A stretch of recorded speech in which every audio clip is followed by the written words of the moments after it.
Welcome to Breaking Vinyl. I'm your host, Dez, a.k.a. Johnny Fever.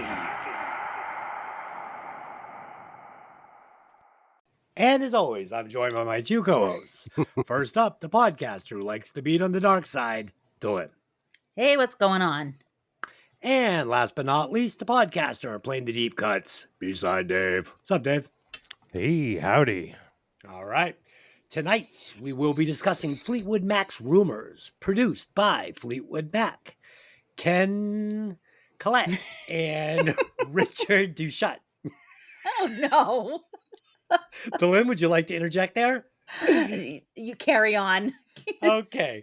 Released on February 4th, 1977 on Warner Brothers Records, the album peaked at number 1 on the Billboard 200. The band's lineup was as follows. Delynn, walk us through it.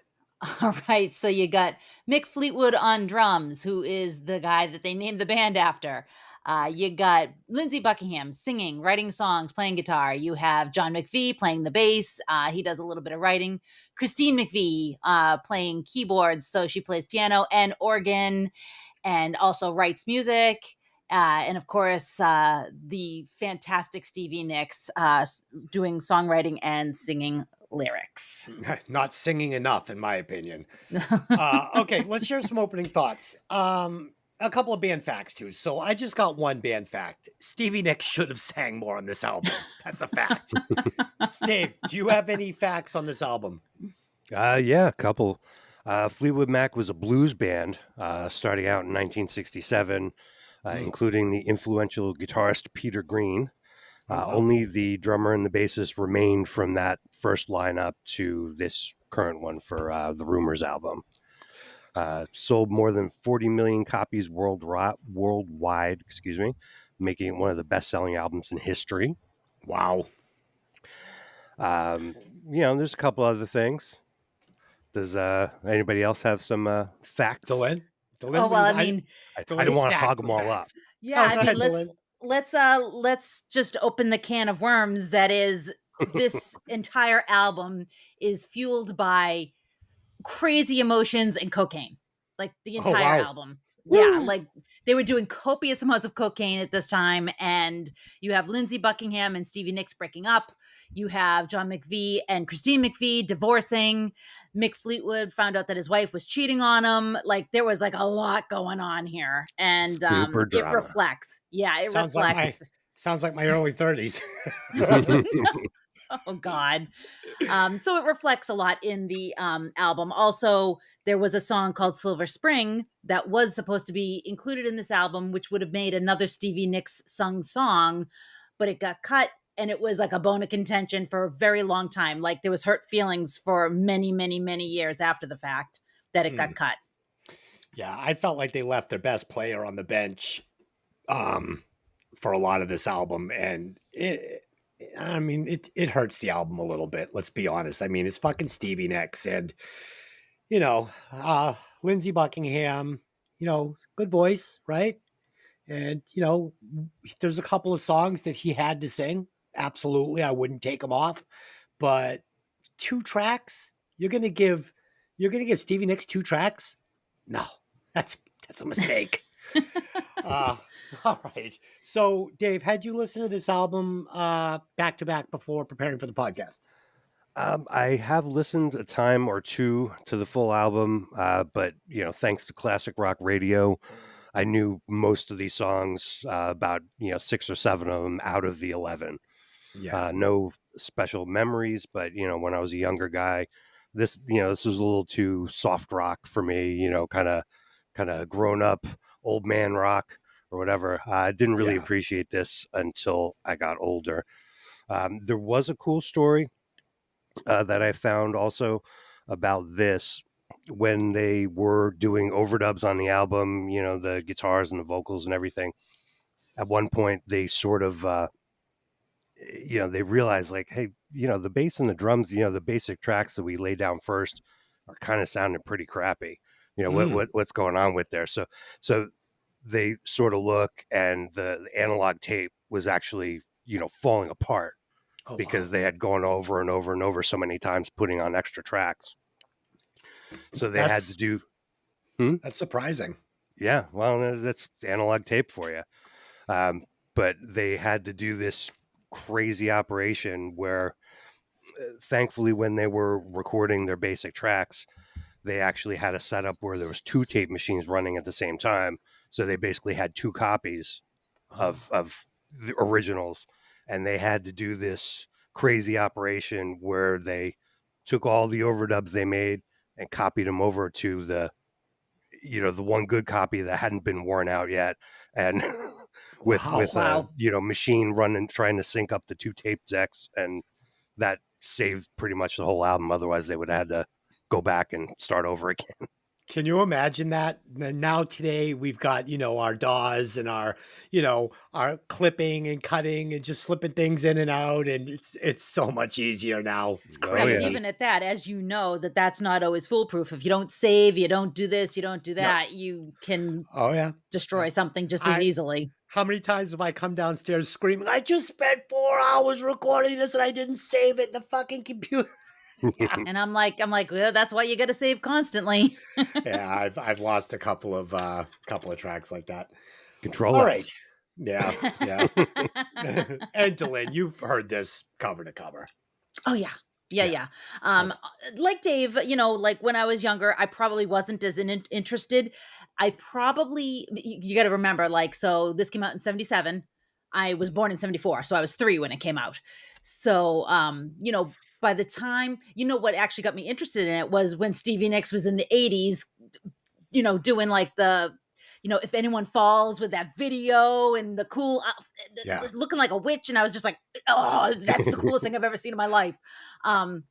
Then you kind of go back and you look at some of her backlog at that point. So that's kind of what got me into it. So it was like the stuff that Stevie Nicks did in the 80s that brought me into this, but it's classic and it's awesome. Yeah. So I'm kind of the same as Dave on this. I think that kind of sums up my familiarity with this album. I do like folk music. And as you guys all know, I love 70s music. I love, I just love like that Stones guitar playing and like Hendrix with his double stops. Like these licks are the licks that just drive me. And unfortunately, it's a hole on this album. The lead guitar playing it's not really strong.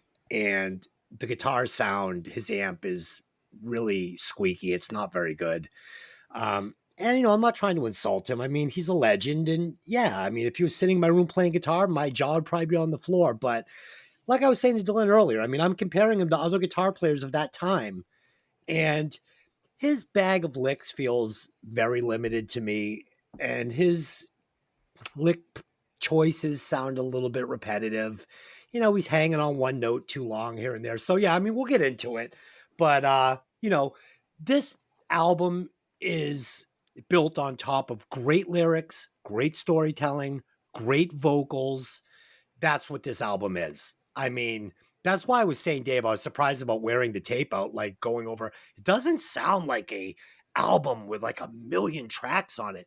It sounds but they're all vocal tracks, I'm guessing, because the music does not sound overly complicated. It sounds like 4 tracks. Like, yeah, I'll put a bass, a drum, and a couple of guitars, and there it is. There's more than you think in there. Wow. Yeah. All right. Well, let's start breaking it down. We'll talk about that. Yeah, let's start breaking it down. All right. So the first song on the album is Secondhand News. Delynn, what do you think? Think of this song. So, I like it because it's a perky, upbeat, nice energy start for an album, right? Like instead of taking us right down like the depression road that this album could have gone quickly, you get some great harmonies, the Buckingham Nicks harmonies that are just super tasty. It does get a bit repetitive and not exactly the intricate lyrics or music I expect from a Fleetwood Mac song most of the time, but at under 3 minutes, it's totally forgivable. It's kind of more of an intro track than a song to me, Yeah, kind of felt that way to me too, Dave. I did not like this. Okay, me neither. No, sorry. That's terrible. That should have been a guitar part. The recording itself is good. Verse 3 brings in a distortion guitar and some extra harmonies. Yeah. Chorus backup vocals are gorgeous. Yes.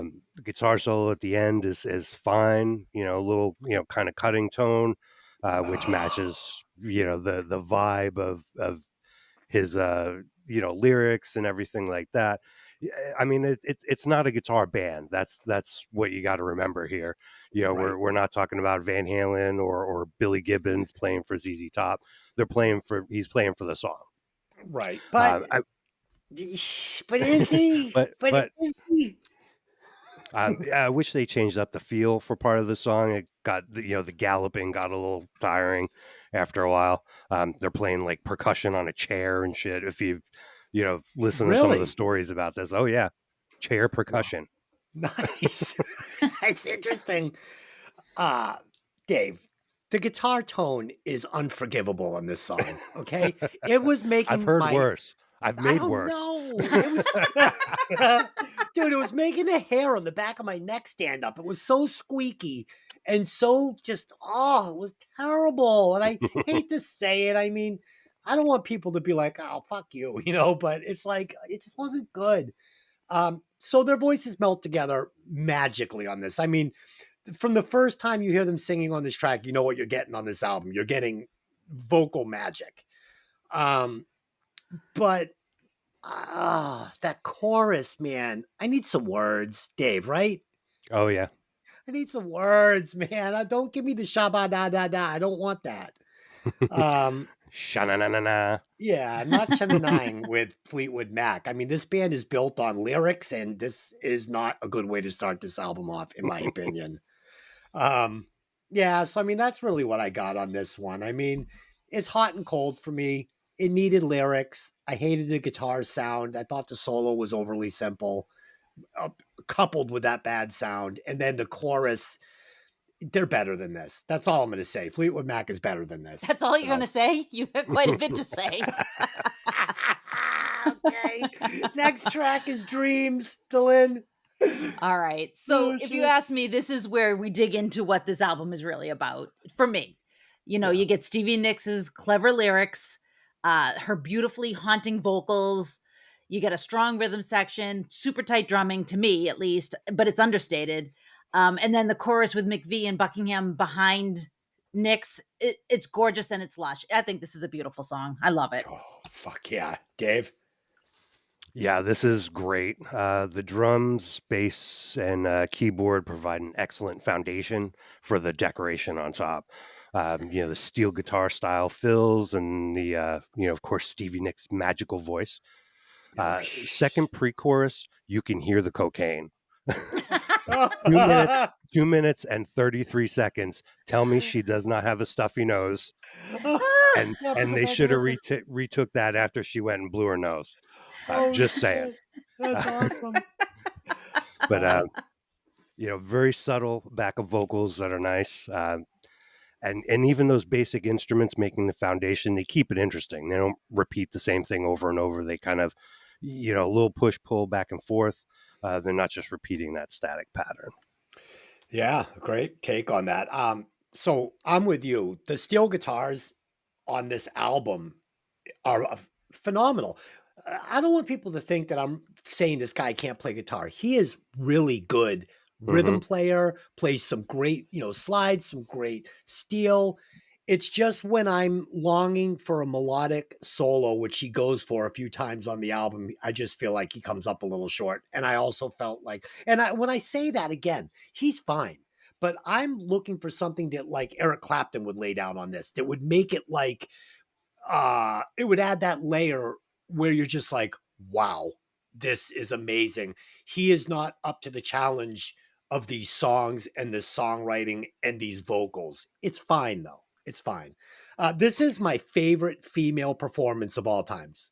Period. That's it. Like this is Stevie Nicks' lead vocal on Dreams. For me, is absolutely as good as it gets for a female studio track. I love it. It's a 100-watt performance. It's incredible. And this is going to be a theme on this whole album that I'm going to go back to again and again. I love the drum tracks on this album. They're so simple. So this is, but it's simple in that really good way. Unlike the guitar leads, which are simple in a way where I'm missing more. I'm not missing more with these drums. They're produced super present. They're in your face. You can hear every single, rim shot, everything. They're beautiful drums. And I love them. They're just perfect for the album. So yeah, that's what I got on this. I fucking love this song. And there is a girl on YouTube I showed Delynn that did a cover of this, just sitting on her bed drinking cranberry juice. I'm sure you've all seen it. She fucking kicks ass on this song, man. It's really good. So you might want to check that out if you get a chance. uh, so next track number 3, Never Going Back Again, Delynn. All right. I'm also going to point out that I normally try to like mention if there's a video that goes along. All the couple of videos that are out there for this album, they're all just live videos. Some of them are like, retconned. They're not, like 1977 videos really weren't a thing like they were later. So just putting that out there that I did check just to see if there was something clever like their video for Hold Me, which is amazing, but that's from the 80s. So different. Okay. So Never Going Back Again. So I wrote down beautiful, full acoustic, great vocals from Buckingham. Another piece that doesn't overstay its welcome. It's only 2 minutes and 14 seconds long. It's quick. It's in, it's out. I think that these pieces, and I know you guys probably don't agree, but I think that these pieces kind of almost make like an ebb and flow, like an ocean, right? Like you get these little pieces that are interspersed around the foundations of the hits, and Glue. Yeah, exactly. It's like it's the stuff that it's the glitter in between, It's this song is nothing to write home about, obviously, but I liked it. Dave, what did you think of Never Going Back Again? Great guitar sound. Couple of guitar tracks layered together. It sounds like great backup vocals. It's a very kind of sparse song, but it gets the point across. When we mentioned about it being 2 minutes 14 seconds, only as long as it needs to be. Someone else might have tried to stretch this into 4 minutes and it would have failed. Would have been boring and you'd be sick I of definitely would have checked out at that point. If it went over like 2:30 or so, I would have been like, okay, we're done here. Oh yeah. The guitar keeps it moving along. There's a story about this song that they came up with the idea of I like the bright guitar string sound, so we're going to change the guitar strings every 20 minutes while you're recording this track. What? And they did that every 20 minutes. They changed the guitar strings while he's laying down the guitars. The next day he comes in to sing the vocal and he realized he laid down his guitars in the wrong key. So they had to scrap all that and do all the guitar over again. But then they just gave up with changing the guitar strings constantly and went ahead with the guitars and then putting on the vocal. Oh man, I tell you what, Heartbreaker. Dave, it sounds to me like you're chancing having some out of tune guitar tracks doing that. So Never Going Back Again. I'm never going back again. I heard that enough. Like you said, the acoustic guitar is obviously the star of the show here. The vocals pushed way back and feels like an afterthought. This should have been an instrumental, in my opinion, and it probably should have just like flowed into the next song or something, changed a couple of chords and just made it kind of work as like a, like that. A bumper. It didn't need to be its own song. I wasn't crazy about this. Next tune, Don't Stop. Great tune. Delynn?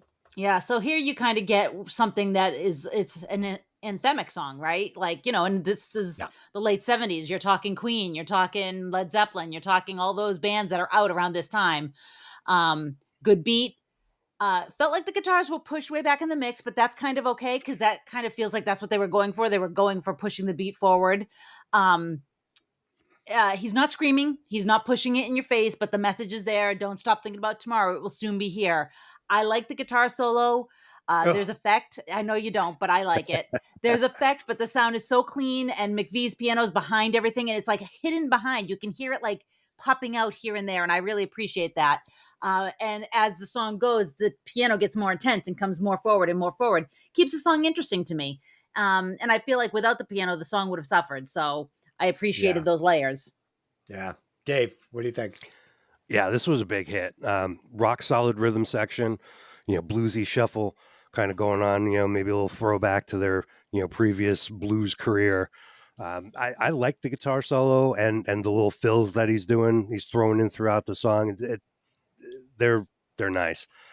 And that honky tonk piano over in my left ear, is very cool.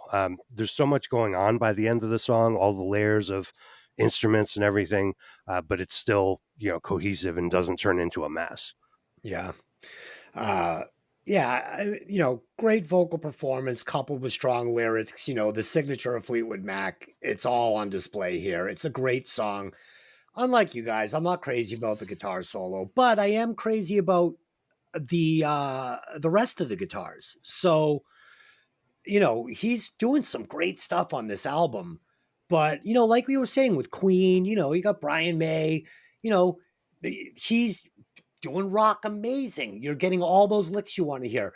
Angus Young, he's doing that amazing. Getting all the licks you want to hear there. Ace Frehley, a guy that's not the best technical guitar player, but he's giving you those ace licks and he's got a million of them. This is a folk band. There's a folk band. I want a little bit deeper of a bag. I want him to move me with his guitars.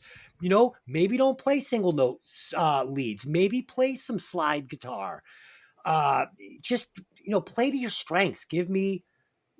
I want to listen to a Fleetwood Mac song and say, I want to learn that lick to put in my own song. And I never got that once. So great song, great guitars. Like you said, the pianos are super cool. A lot of really great dynamics going. And I don't know why I'm so hung up on this solo thing. I don't know.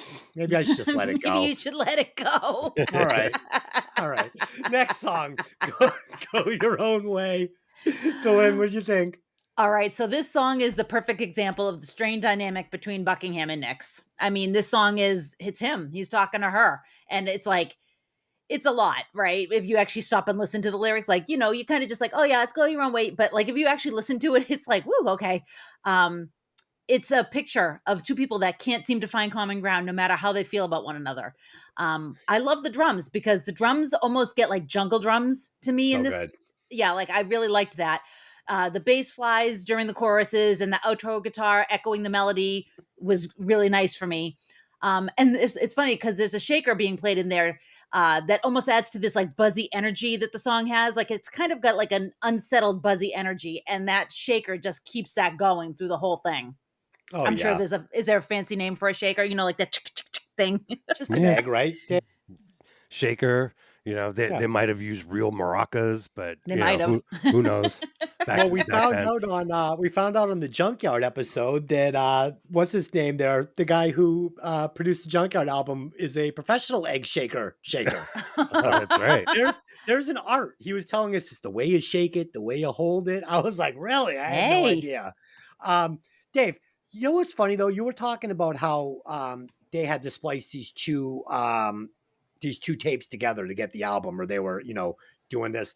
It's funny because you can really hear the bass coming in and out on this album, right? Like there's some songs where the bass sounds so good and it's like right there. And there's other songs, most of them, where you kind of are struggling to hear the bass and find it. So I thought that was kind of interesting. I didn't know about this tape thing. Maybe that was part of it. Maybe. Dave, what'd you think of Go Your Own Way? Yeah, the first 5 seconds of the song, you already have 3 guitar tracks going on. So good. There's a lot of guitar happening. I love the moving bass part in the chorus. That's very cool. It's a perfect pop song.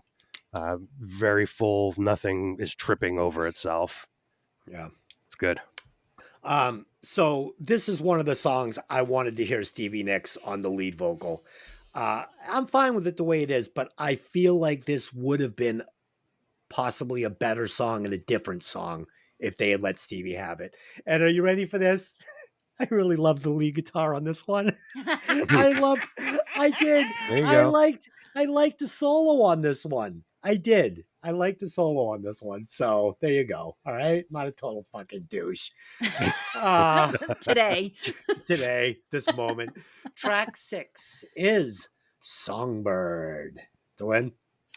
So this is Melancholy. It's a melancholy song, and it brings the energy back down after "Go Your Own Way" is so buzzy, right? So it pulls you back a little bit. I think Christine McVie's piano and singing is beautiful here. It's very simple. It doesn't need a lot else. There's that little hint of guitar in the back, and for me, that was more than enough. You really didn't need to layer a bunch of stuff onto this particular piece. Yeah, Dave, what'd you think? This was recorded in an auditorium. Oh wow. They actually set up on the stage. They put flowers on her piano with stage lights and all that kind of stuff to record it. Very simple piano, guitar, vocal. He's just playing a little acoustic.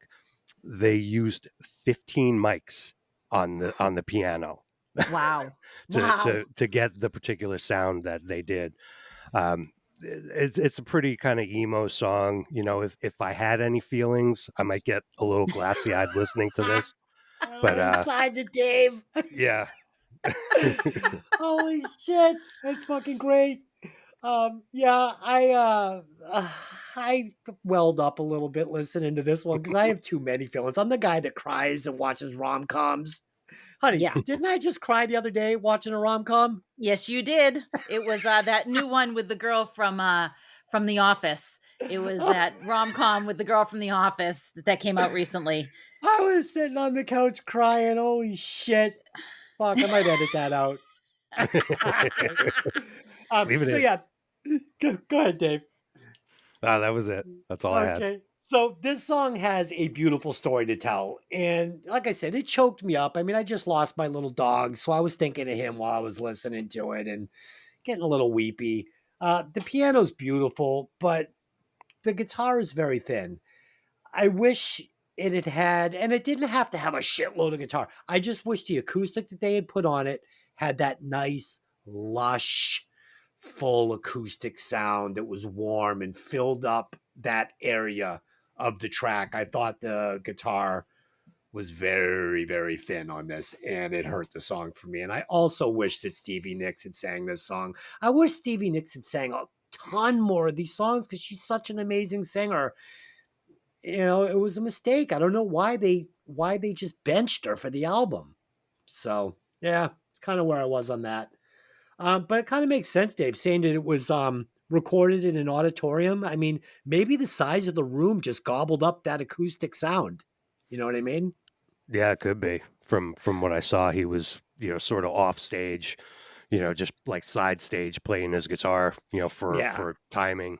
Yeah, kind of almost seems like a ghost of a guitar. It's not even, Yeah, Yeah, it's not it sounds supposed like to be up front. Sounds like a guy sitting off at the side of a stage in the Orpheum playing guitar. Yeah. So, okay, that's not good. Track number 7, The Chain. Delynn.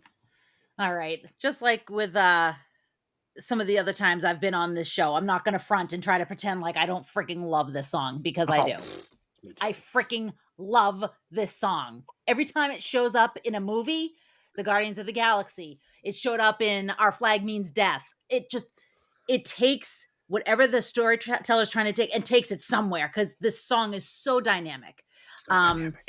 It's ridiculous. It's a microcosm of the entire album to me. It's raising up. It's tumbling back down. There's a roller coaster. It starts with the acoustic guitar and that bright bass drum. Then Buckingham and Nicks singing in that perfect harmony again. It's so unique to them. It's so tight. It actually sounds like one voice to me in places, which is like so bizarre, but it does. It almost sounds like just this one full, super full voice. Then you get like the chorus. It's almost like a row, row, row your boat thing, right? Like you've got the different things coming in at different, love it. It's the tambourine that it comes in. It sounds like a rattlesnake. And then in the breakdown, that bass, the hunting drum behind it coming up, up, up, up, up, up, up. It's almost menacing. The whole song is so dynamic. Again, a roller coaster ride, a layer cake. The guitar comes flying back in there. It's punishing rhythm. I love it. It's a gorgeous song. Just can't say enough good things about this song. I agree with everything you said and more. Dave, go. The Chain. Yeah. It's the only song credited to all 5 band members for writing.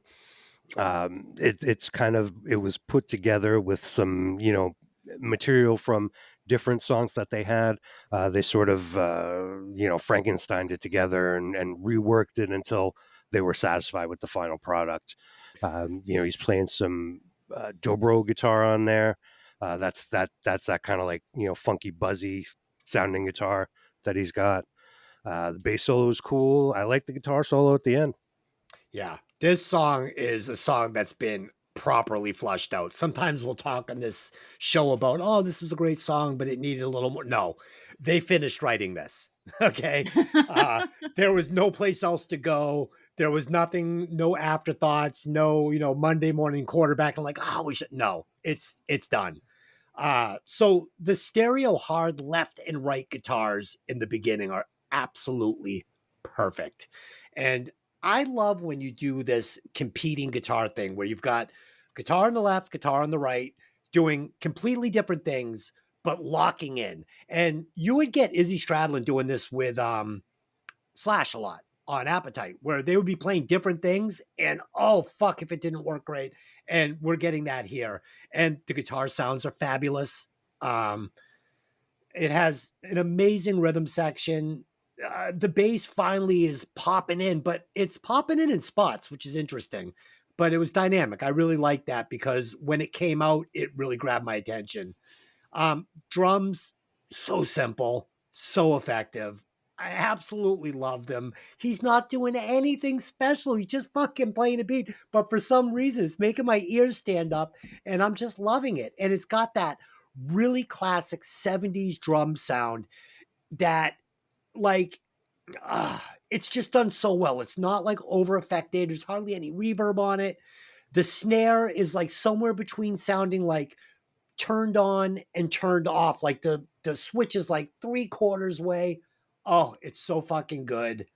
The words and vocal mix between the singers is excellent. There was the one background though, where they dumped the reverb up to 11 and it's distracting. It's one of the return vocals. And I think they made a mistake there, but whatever. It's no big deal. I mean, it stands out. You'll listen to the song now. You'll be like, oh yeah, there's that vocal that's like 11 on the reverb. And again, like you said, I love the breakdown. And I actually wrote, Dave, the solo is very, very simple, but very, very effective. He was playing for the song on this one, and it worked. It worked. So that's my short answer on that song. Short. All right. Also, before we move on, the chain is Fleetwood Mac. That's what Stevie Nicks wrote it about. That the band will keep them together, even though they're falling apart. They're breaking up. They're fighting. But the chain is Fleetwood Mac that will keep them together. So that's what the song is actually about. It didn't though. But it did. They're still playing together. Are they? Yes. Oh, okay. Yes. Well, there you go. The chain. What's the song that she did with Tom Petty? Oh, stop dragging my heart around. Oh, dude. So 100-watt song. So good. Okay. Track number 8. You Make Loving Fun. Delynn. All right. So this one, Christine McVie wrote about Lindsey Buckingham. And after the heavy emotion of the chain, this is a good break, right? Because there's heavy emotion in the chain. Like it's taking you. And this is just, you pull it back a little bit and it's a fun song. You got a popish rhythm. McVie's vocals are calming and happy, despite the fact that she and John McVie have just split and are fighting with each other. It's a fun and sweet love song. And it's talking about miracles and magic and a great bass groove in here that wraps itself around the Hammond organ that McVie's playing. And it's a great song. Yeah, so good. Dave? Yeah, they kind of wanted to dirty up the keyboard parts a little bit, so they used a clavinet, and they hooked it through a wah-wah pedal. Oh, and shit. So that's cool. While Christine McVie was playing the keyboard, the drummer was down on the floor working the wah pedal in rhythm to get that kind of sound they wanted. Oh, it's cool. But it's wild. Definite disco influence on this that you can kind of hear, or at least to me. The drums and bass are surprisingly simple but effective, which is the case with most of the album. And then there was also the story of, when they're doing backup vocals, Lindsey Buckingham and Stevie Nicks, as soon as the tape would stop rolling, they'd start bitching at each other and Oh shit. and fighting back and forth, and you motherfucker, and then tape would go on, and they'd backup vocals, and then Oh, right back to it as soon as it stops. that sounds like me and Delynn before every single podcast. It's what none of you see. Fuck you, don't fuck. Son of a bitch. Last night before the movie podcast, before the director came on, we're like, fuck you, don't fucking talk to me like that. Oh, hey, how you doing? Yeah, welcome to the show. So, so the groove, so this song breaks in instantly with this groove, and I think this is the best actual groove on the album. Like, this is like, I inspired to write a groove like this. This is fucking amazing. The chorus opens up, it just opens up the whole song. It's so good. And we get a very inspired guitar solo here. Sounds like he's trying.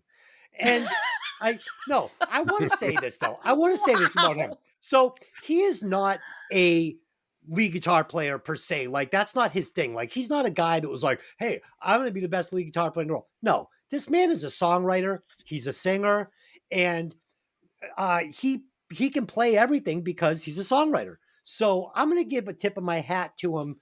He's a very well-rounded musician. He's an amazing songwriter. And it felt on this song like he was really going for it. It was an inspired solo. I thought it was very good. I thought it fit the song perfectly. The music is so good on this track. And, the lead vocal is, again, his tone is perfect for the song. Nobody else could have sang this song. And then you wrap it in these voices of angels with these background vocals when they weren't bitching. Wow. Song's a winner, man. This song's a winner. So, yeah. All right. Track 9. I Don't Want to Know. Delynn. So again, you've got your Buckingham Nicks gorgeous harmonies, super tight bass and drum. I read that this is the only Fleetwood Mac song that they've never played live ever. Oh, wow. Yeah, I'm not sure why. If they didn't like it after the fact, maybe. I don't know. It's a well-executed song. It's produced well, but it's not really my favorite on the album. Yeah, me neither. Dave? Yeah, kind of the same. I mean, it's not one of the hits, sort of under the radar. Would be great on somebody else's album, but next to these monster hits, it just gets lost. Agreed. Duet vocals with Lindsey Buckingham and Stevie Nicks, and this was written before they were in Fleetwood Mac. Tasteful guitar solo, I thought. Yes. And this was kind of the substitute that they threw in for Silver Springs that they had to cut, just because that song wouldn't have fit on the album, I guess, for time back then. But so this was kind of like the concession that we'll put this one on instead. Interesting. It's not as good of a song. Silver Springs is a beautiful song. Yeah, better than this. Way better. This is a nice little tune. It's fine. I really like the guitar work on this. And it was funny because it almost seems like he started like ramping up as the album went on. Like, I don't know why, but did you guys notice like the guitar got stronger and stronger and stronger as the album went on? I was not obsessing over the guitar like you were, so no, I did not notice. I wouldn't call it obsessing, but okay. So again, the bass and the drums are solid on this. And, like all the vocals on the entire album, they're really good, but this song is a filler. Okay. It just is. So no, it is. That's all I'm going to give to that. There's a reason there's a reason they've never performed it live. There's a reason. It's caca. Okay. Track 10, Oh Daddy. Delynn. So here we have a hauntingly sad song. I hear in this song, it's funny, is that I don't hear Fleetwood Mac so much as I hear the influence that Fleetwood Mac has on acts that come later in this song, which I know is a weird thing to say, but like Tori Amos was very influenced by Fleetwood Mac, and I hear her in this song. And Florence and the Machine, Florence Welch, was very influenced by them, and I hear her in this song. So it's like, it's kind of weird how that works. Like, it almost sounds like somebody else's song to me. It does. It really does. Dave, what'd you think about Daddy? Yeah, it was all right.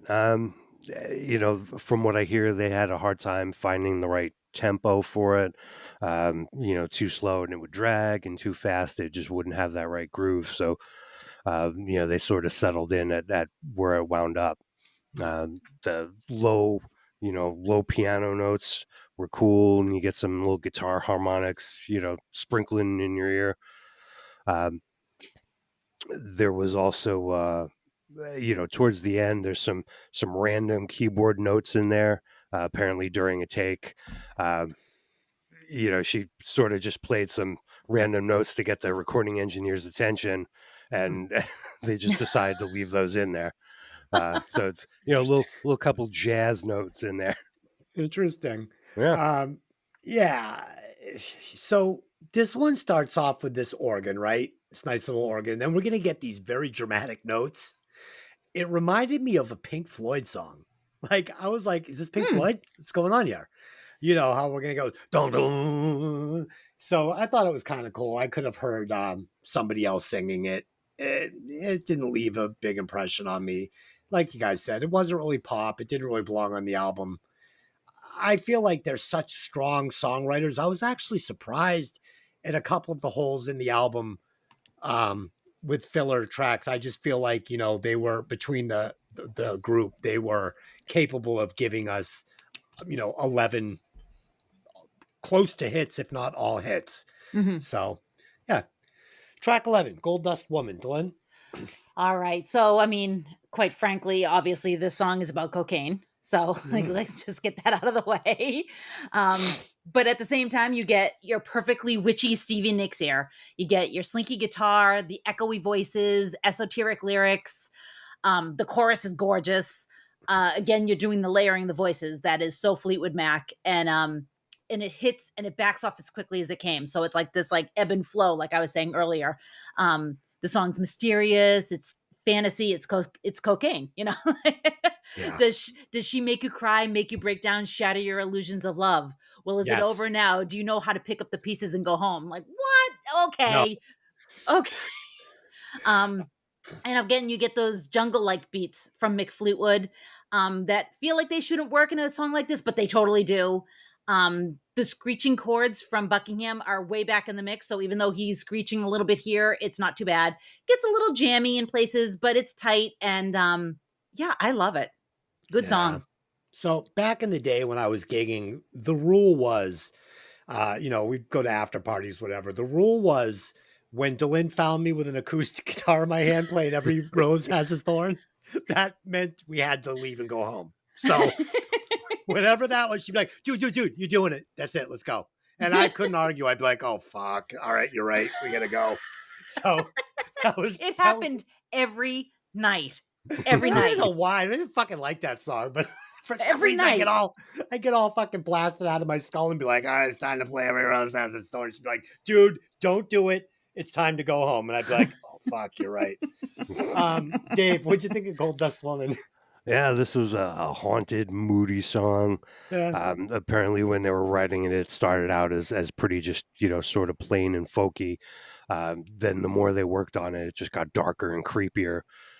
That's actually Stevie Nicks at the end of the song howling over the those banshee music. Wails. Yeah, that's her. Reportedly, late night, we got a little liquored up and got all the scarves going and yeah. I love so it. they should have been running some film during that. We'd like to see. Me too. Feel like maybe subconsciously, based on the lyrics, she's writing the song about herself.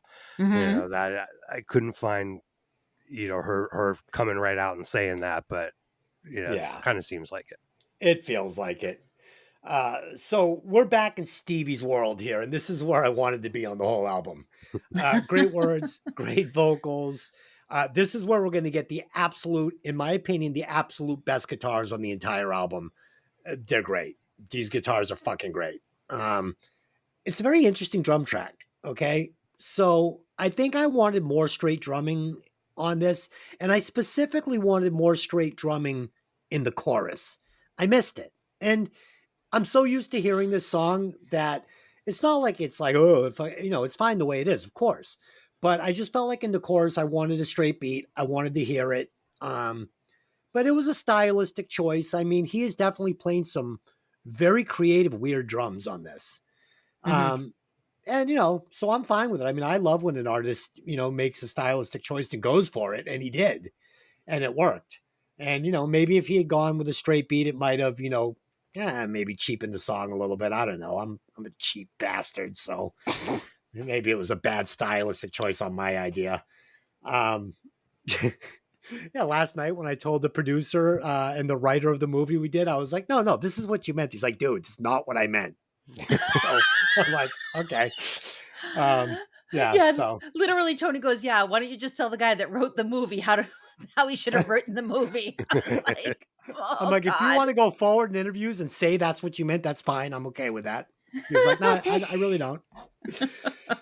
Okay, so that'll do it. That's the album. So let us decide which tracks were our favorites. For me, I think it has to be Dreams. It may not be my favorite song, but I'm not going to look away from that vocal performance. That performance alone makes it my favorite song. I think maybe The Chain is really good, but I'm going to go with Dreams. And obviously, the song I would cut would be Never Going Back Again. Delynn, what do you got? The Chain's my favorite. I just Okay. every time it shows up in a movie, it blows my brain apart. So yeah, I have to go with it. I think if I was gonna cut something, maybe I'd cut Oh Daddy. I don't know. It's just a little. It doesn't feel like their song. It's a little Yeah, it's a off. little weird. It's a Yeah. little weird. Dave? My favorite track would be Dreams, great pop song, and Stevie Nicks. Enough said. Yeah, exactly. Yeah, I would cut Secondhand News for sure. I just did not like that song. Yeah. This is another perfect example. We're going to get the big three, maybe big four on this, but this is why this is why Junkyard got such a high score. Oh Okay. my god! Can you not go back there? You know how hard it is to have an album where you wouldn't fast forward past one track? Let it Very rare. go.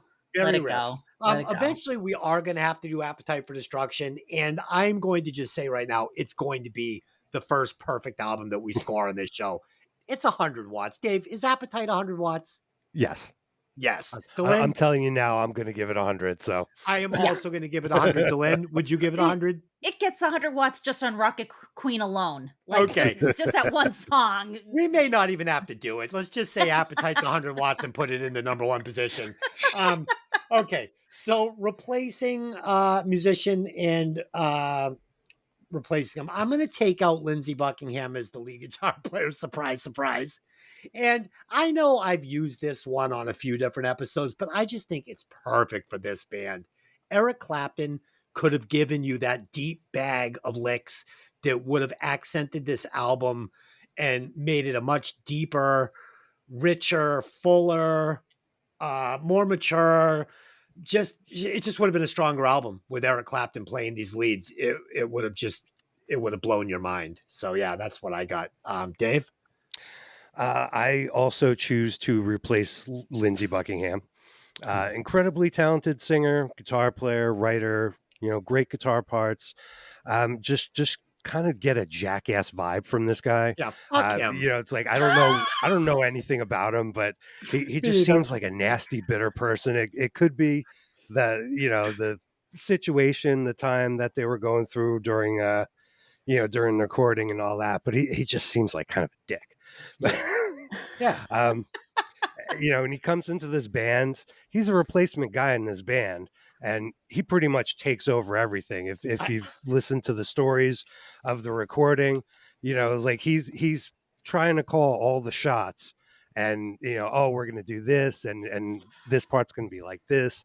He wound up playing other people's parts on there that they may have gone over later, but it's just like, come on, dude, this isn't even your band. Yeah. But I would replace him with, we could bring back Peter Green from the old original Fleetwood Mac. Or if you wanted to go with more of a pop singer, guitar player, you could bring in like Peter Frampton. Oh, dude, what's funny, Dave? Peter Frampton was the second guy on my list. I I watched an Eric Clapton video live and I watched a Peter Frampton video live. And I thought that Peter Frampton maybe was just a little too rock and roll of a guitar Right. player for this. So Right. that was the only reason I didn't go with him. He was my first choice. And then I listened to Eric Clapton. I said he's a little gentler. He maybe could do the folk thing a little better. Either one of them could have pulled it off as a singer, guitar player. I love that you came up with that. Really good choice. Really good. Delynn, what do you got? I would also replace Lindsey Buckingham. Fuck Lindsey Buckingham. And Stevie Nicks is too good for him. And it's his fault she didn't sing more on this album and her track got cut. Fuck him. Yeah. Go ahead. Yeah. I would replace him with David Gilmour from Pink Floyd.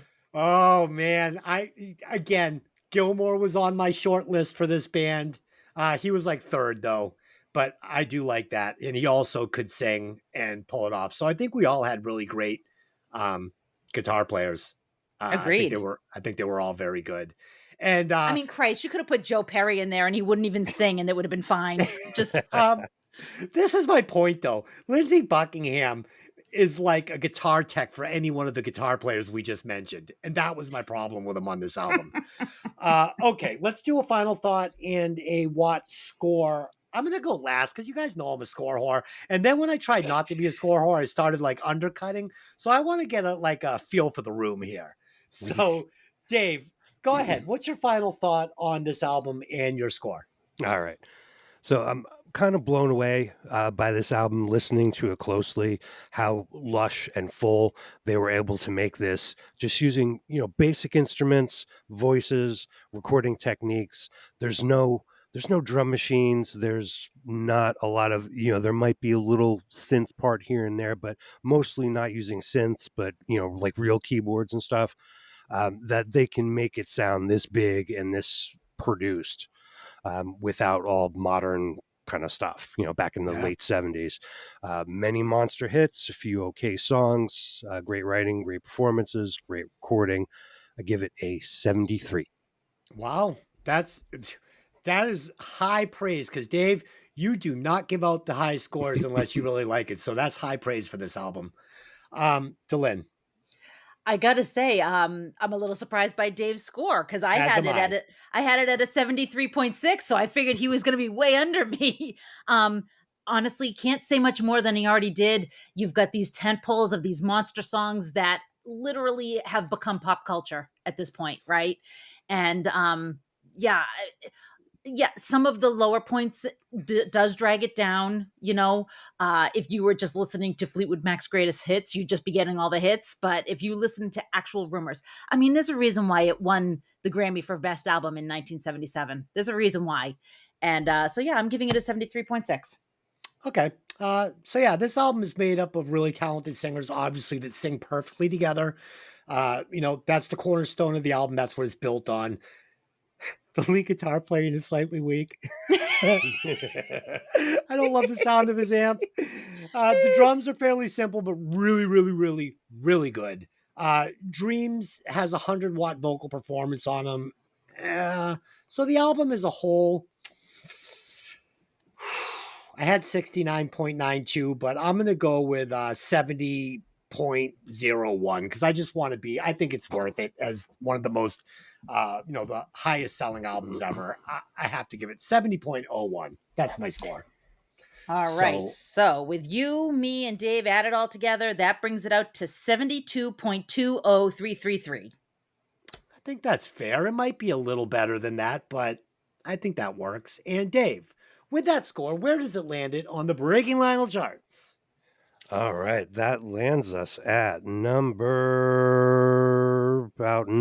8, in between Tina Turner's Private Dancer and Depeche Mode's Violator. I'm okay with that. I don't know. Maybe Tina Turner should be under this. It's fine. Okay. And Dave, as you do have the next pick, will you please tell the listeners what album we will be breaking down next week? All right. I am picking a awesome album. All you shred guitar fans probably are familiar with it. All you hair metal fans are probably familiar with it.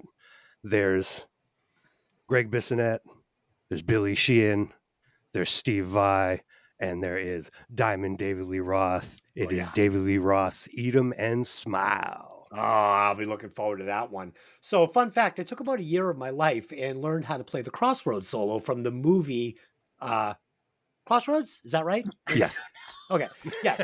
So took about a year of my life off and I learned how to play that. I have shared it with my co-hosts, and Delynn was here while I did it screaming, and I literally would have to ice my hand, put it in a bowl with ice water, because that's how much I fucked my hand up trying to learn this piece. So I'm a huge Steve Vai fan, and I'll be looking forward to doing this. And yeah, so that's it. We will have Ed back next week. He has been doing whatever Ed does when he's not here. I'm sure it was fun though, because Ed's a fun guy. I know there was a little Metallica show mixed in there, sprinkled into the couple of weeks he was gone. So yeah, you can find the podcast anywhere where you find quality podcasts. We're on Facebook, Breaking Vinyl, and that's it. And we did have a very special guest on our sister podcast. Hey, did you ever see this movie this week? Movie The Last Deal was actually just released in theaters, and it was released on Stars and Amazon. And the writer and director of the movie, Jonathan Salemi, came on the show and broke the movie down with us. It was really quite an honor. It was really interesting to getting all of his insights. I did have a better plot. He didn't want to use it, but that's fine. That's for the sequel. Okay. I believe he called me a Monday morning quarterback. So until next time, take those records out of the sleeve and let the music breathe. See you later. Bye-bye.